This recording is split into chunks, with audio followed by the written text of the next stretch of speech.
नमस्कार। आज मैं आपको नयनार संत तिरुज्ञान संबंदर की कहानी सुनाऊंगा।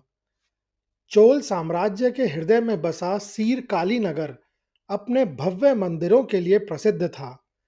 वहां शिवपात हृदयर नाम के एक निष्ठावान ब्राह्मण रहते थे। एक सुबह वह अपने 3 वर्षीय पुत्र संबंदर को साथ लेकर ब्रह्मापुरीश्वर मंदिर के पवित्र सरोवर में स्नान करने पहुंचे। पिता ने बालक को सरोवर के ऊंचे और सुरक्षित तट पर बिठाया और स्वयं जल में उतर गए। नियम के अनुसार शिवपात हृदयर ने जल में डुबकी लगाई और वे अंतर मन से भगवान शिव के ध्यान और जप में लीन हो गए। कुछ समय बीत गया। नन्हा समंदर तट पर अकेला बैठा अपने पिता के बाहर आने की प्रतीक्षा कर रहा था। जब पिता जल से उस समय तक बाहर नहीं निकले, तो बालक के मन में असुरक्षा और भय छा गया। उसकी आंखों से अश्रुधारा बहने लगी। वह भूख और व्याकुलता में आकाश की ओर देखकर चिल्लाने लगा, अम्मा, अप्पर, अर्थात माँ, पिता।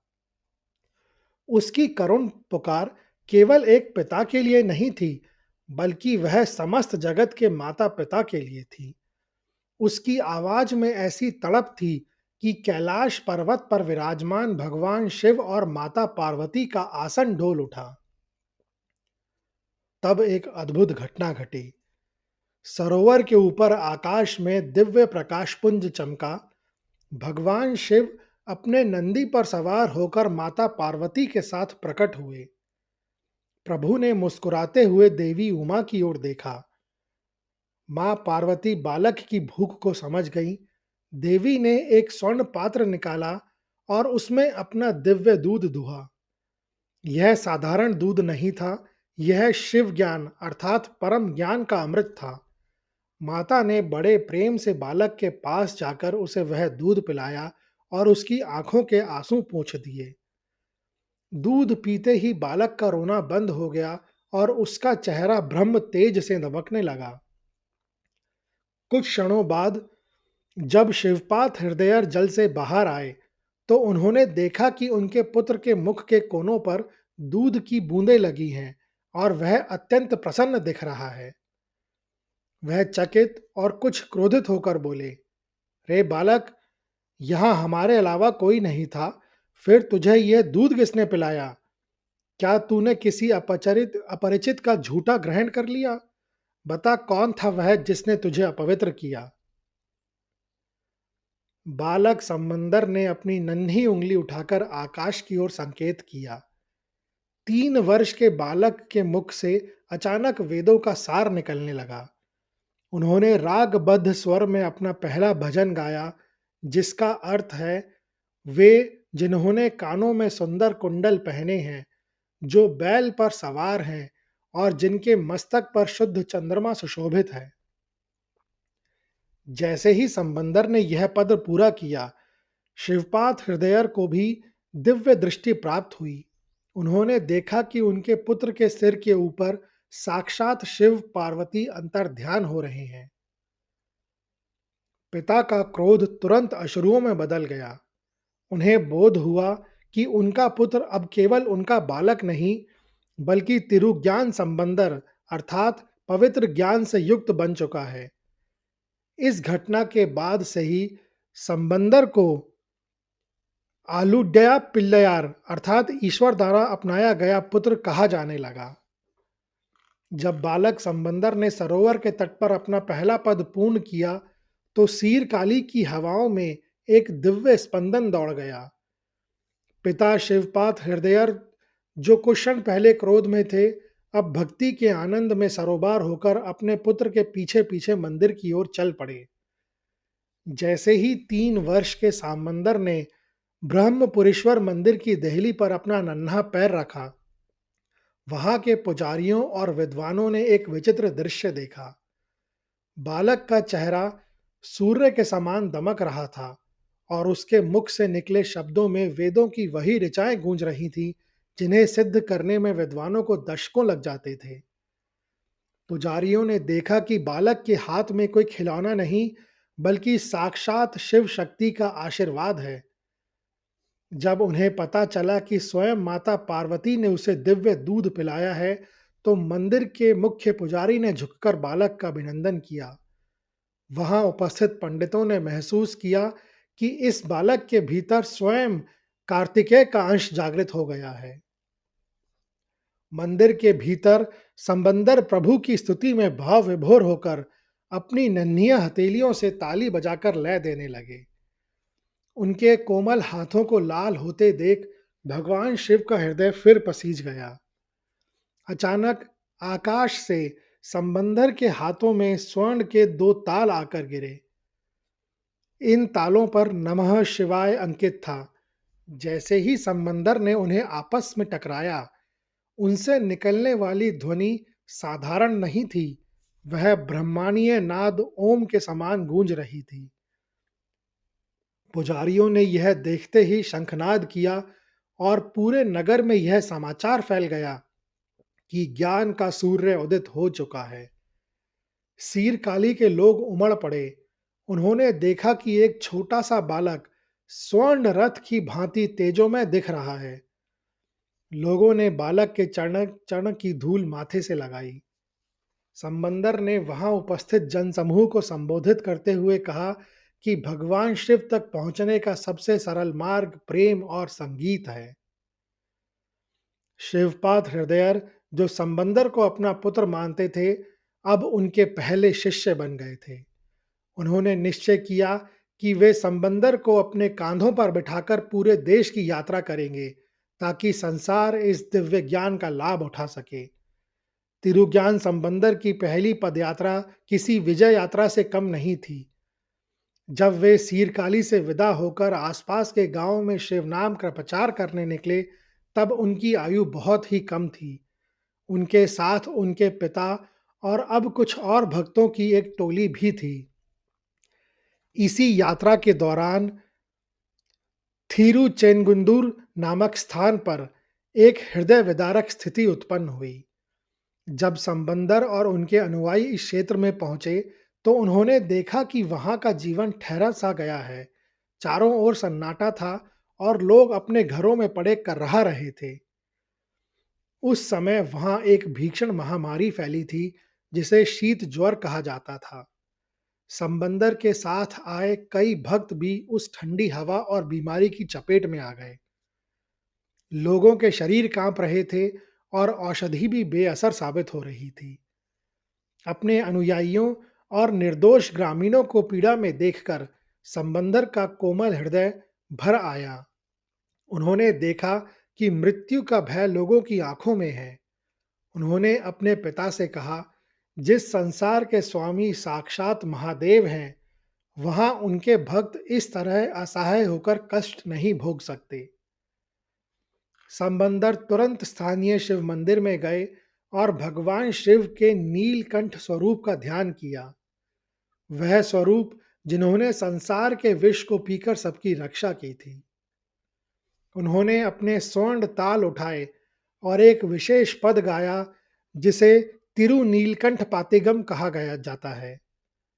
उन्होंने गाया, हे प्रभु, आपने समुद्र से निकलने वाले हलाहल विष को पीकर देवताओं की रक्षा की। क्या आप अपने इन भक्तों को इस तुच्छ बीमारी से नहीं बचाएंगे? आपके नाम का स्मरण ही समस्त रोगों की औषधि है। जैसे जैसे संबंदर के भजनों की ध्वनि हवा में घूमने लगी, चमत्कार होने लगा। जो लोग तेज बुखार से जल रहे थे, उनके शरीर को शीतलता का अनुभव होने लगा। कहते हैं कि जैसे ही भजन समाप्त हुआ, पूरे गांव की बीमारी मानो हवा में कपूर की तरह उड़ गई। जो लोग उठने में भी असमर्थ थे, वह नृत्य करने लगे और मंदिर की ओर दौड़ पड़े। इस घटना ने यह सिद्ध कर दिया कि समंदर के भजन केवल साहित्यिक रचनाएं नहीं थी, बल्कि वे मंत्र थे। आज भी दक्षिण भारत में ऐसी मान्यता है कि यदि कोई पूर्ण श्रद्धा के साथ समंदर द्वारा रचित इस नीलकंठ पातिगमन का गान करता है, तो उसे असाध्य रोगों और मानसिक कष्टों से मुक्ति मिलती है। इस चमत्कार के बाद समंदर की ख्याति बिजली की तरह फैल गई और हजारों लोग उनके पीछे चलने लगे। एक बार तिरुज्ञान समंदर की मुलाकात तिरुनीलकंठ याजपन्नर से हुई। नीलकंठ याजपन्नर एक अत्यंत कुशल संगीतकार थे, जो याज नामक प्राचीन वाद्य यंत्र, जो कि एक प्रकार की वीणा थी, वह बजाने में निपुण थे। वे समाज के उस वर्ग से आते थे जिन्हें उस समय मंदिरों में प्रवेश की अनुमति नहीं थी। वे अक्सर मंदिरों के द्वार के बाहर बैठकर अपनी वीणा पर शिव की स्तुति बजाते थे। जब उन्होंने बालक समंदर के चमत्कारों और उनकी दिव्य वाणी के बारे में सुना, तो वे अपनी पत्नी मदनगा चूलमणि, जो स्वयं एक महान गायिका थीं, उनके साथ सीरकाली पहुंच गए। जब वह संगीतकार जोड़ा समंदर से मिला, तो वे उनके चरणों में गिर पड़े। समंदर ने उनकी कला और भक्ति को देखकर उन्हें गले लगा लिया। समंदर उन्हें अपने साथ सीरकाली के मुख्य मंदिर के भीतर ले गए। जब कुछ लोगों ने उनके प्रवेश पर आपत्ति जताई, तो कहा जाता है कि साक्षात महादेव की प्रेरणा से पुजारियों को यह बोध हुआ कि संगीत ही ईश्वर की भाषा है। समंदर ने नीलकंठ से कहा कि वे अपनी वीणा पर प्रभु की स्तुति करें। जैसे ही उन्होंने तारों को छेड़ा, पूरा मंदिर परिसर एक अलौकिक राग से भर गया। समंदर नीलकंठ की कला से इतने प्रभावित हुए कि उन्होंने उनको उनसे एक विशेष अनुरोध किया। वह बोले, हे नीलकंठ, मैं जो भी पद गाऊं, आप अपनी वीणा पर उसे स्वरबद्ध करें। इसके बाद जहां भी समंदर जाते, नीलकंठ और उनकी पत्नी उनके साथ ही रहते। समंदर अपनी दिव्य वाणी से भजन गाते और नीलकंठ अपनी वीणा पर उन शब्दों को संगीत की अमर लहरों में पिरो देते। यह जोड़ी शब्द और नाद का साक्षात स्वरूप बन गई। एक बार एक अन्य प्रसिद्ध मंदिर में नीलकंठ याजपन्नर ने समंदर के एक कठिन पद को अपनी वीणा पर बजाने का प्रयास किया। समंदर का वह पद इतना जटिल और सूक्ष्म था कि नीलकंठ उसे पूरी तरह वीणा पर उतार नहीं पा रहे थे। हताशा में आकर उन्होंने सोचा, मेरी यह वीणा व्यर्थ है, जो मेरे प्रभु के शब्दों की गहराई को भी नहीं पकड़ पा रही। वे भावुक होकर अपनी प्रिय वीणा को तोड़ने ही वाले थे कि तभी समंदर ने उनका हाथ थाम लिया और मुस्कुराते हुए कहा, मित्र, रुको, यह दोष तुम्हारी वीणा का नहीं है। ईश्वर की महिमा और उनके शब्द असीम हैं। उन्हें किसी भी मानवीय यंत्र में पूरी तरह समाहित नहीं किया जा सकता। तुम्हारी वीणा ने जितना संगीत पैदा किया है, वह भी प्रभु की ही कृपा है। इसे नष्ट मत करो, बल्कि इसे श्रद्धा से बजाओ। नीलकंठ को अपनी भूल का एहसास हुआ और उन्होंने जीवन भर समंदर के साथ रहकर शिव की सेवा की। समंदर के समय में दक्षिण भारत में जैन और बौद्ध मत का प्रभाव बहुत अधिक था। मदुरई के पांड्य राजा कृप पांड्यन एक असाध्य बुखार से पीड़ित थे और उन्होंने जैन धर्म अपना लिया था। रानी मंगलयार्कस ऋषि, जो स्वयं एक परम शिव भक्त थी, ने समंदर को आमंत्रित किया। जैन मुनियों और समंदर के बीच राजा को ठीक करने की प्रतिस्पर्धा शुरू हो गई। जैन मुनियों ने के मंत्र विफल रहे, लेकिन समंदर ने जैसे ही शिव स्तुति गाकर राजा के शरीर पर भस्म लगाई, राजा का भीषण ज्वर शांत हो गया। जैन विद्वानों ने चुनौती दी कि जिनके मंत्रों की ताड़पत्र की पांडुलिपियां आग में नहीं जलेंगी, वही सत्य है। समंदर ने अपने पद आग में डाले, जो पूरी तरह सुरक्षित रहे। इसे अनल वादम कहा जाता है, जबकि अन्य जलकर राख हो गए। इसके बाद पांडुलिपियों को वैगई नदी के बहते जल में डाला गया। समंदर की पांडुलिपि धारा के विपरीत तैरने लगी। इन चमत्कारों ने राजा और प्रजा को पुनः शैव मार्ग पर ला खड़ा किया।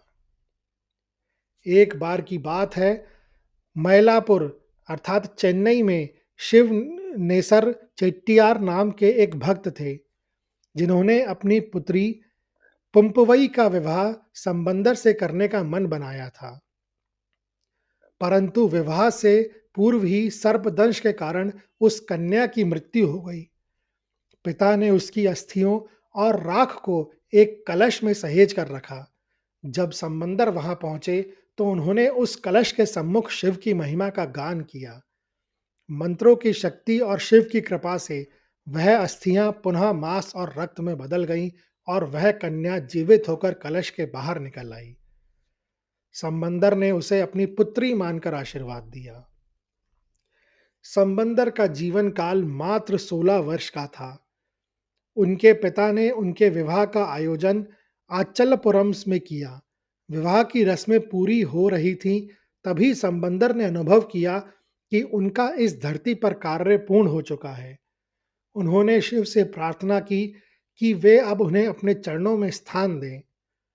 मंदिर परिसर में एक विशाल दिव्य पुंज प्रकट हुआ। समंदर ने घोषणा की कि जो कोई भी इस ज्योति में प्रवेश करेगा, वह जन्म मरण के इस चक्र से मुक्त हो जाएगा। समंदर अपनी नवविवाहित पत्नी, अपने माता-पिता और विवाह में आए सभी अतिथियों के साथ उस ज्योति में समा गए। यह दृश्य अद्भुत था, जहां एक साथ सैकड़ों लोगों ने सशरीर मोक्ष प्राप्त किया था। तिरुज्ञान संबंधर के भजनों को आज भी तेवरम के रूप में बड़े आदर से गाया जाता है। उन्होंने न केवल भक्ति का प्रचार किया, बल्कि तमिल संगीत और साहित्य को एक दिव्य ऊंचाई प्रदान की। यह कहानी सुनने के लिए धन्यवाद। अगर आपको यह कहानी अच्छी लगी हो, तो कृपया इस वीडियो को ज़्यादा से ज़्यादा लोगों के साथ शेयर करें, लाइक करें और चैनल को सब्सक्राइब करें। कमेंट्स बॉक्स में लिखें, ओम नमः शिवाय।